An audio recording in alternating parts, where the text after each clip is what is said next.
Je crois que je peux dire que je suis un commercial et j'ai traîné ma bosse toujours dans le monde du transport avec une petite interlude les dernières années. Mais j'ai commencé en 89 au service commercial de la société Scantec à Eupen, qui était un concessionnaire Scania pour la province de Liège. Et là, j'ai eu différentes fonctions, d'abord représentant, et puis après, je suis devenu responsable commercial pour les 3 agences. Après 15 ans, j'avais envie d'un défi. Et j'ai accepté de reprendre la direction des 3 garages MAN dans la province de Liège toujours, avec une équipe de 35 personnes. Et un des clients, la société Mont, passée sous giron anglais à l'époque, TDG Mont, m'a fait la proposition de devenir responsable commercial suite au départ de leur responsable. Ça, c'était en 2008. J'ai commencé dans le transport là, on faisait du transport, de la logistique. Et malheureusement, enfin pour moi du moins, les affaires sont comme elles sont. La société TDG Mont a été revendue à un groupe français, Norbert d'Entresangles, qui aujourd'hui a été revendu à un groupe américain. Et quand les Français sont arrivés, donc, ils se sont séparés de toute l'équipe de la direction, dont moi.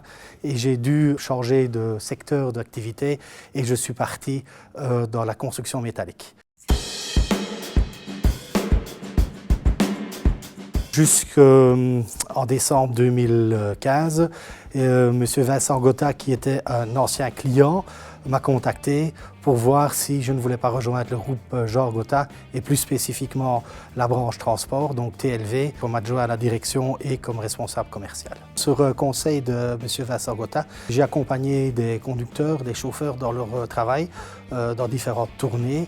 Et j'ai participé aussi de jour et de nuit au chargement, déchargement des véhicules. Ma première impression est une très bonne impression. Beaucoup de choses fonctionnent très bien chez TLV et chez Georges Gotha. Et effectivement, on voit en tant qu'externe, quand on arrive, on voit certaines choses, certains points à améliorer. C'est vraiment de ce qu'on pourrait appeler de l'optimisation ou bien du fine-tuning, vraiment des petites choses. Et je suis très optimiste. Je vois un très beau groupe. J'ai vu des personnes qui connaissaient bien leur métier, qui connaissaient très bien leurs procédures. Beaucoup de gens motivés et en règle générale, tout le monde tire la barque dans le même sens. Et ça, c'est très positif.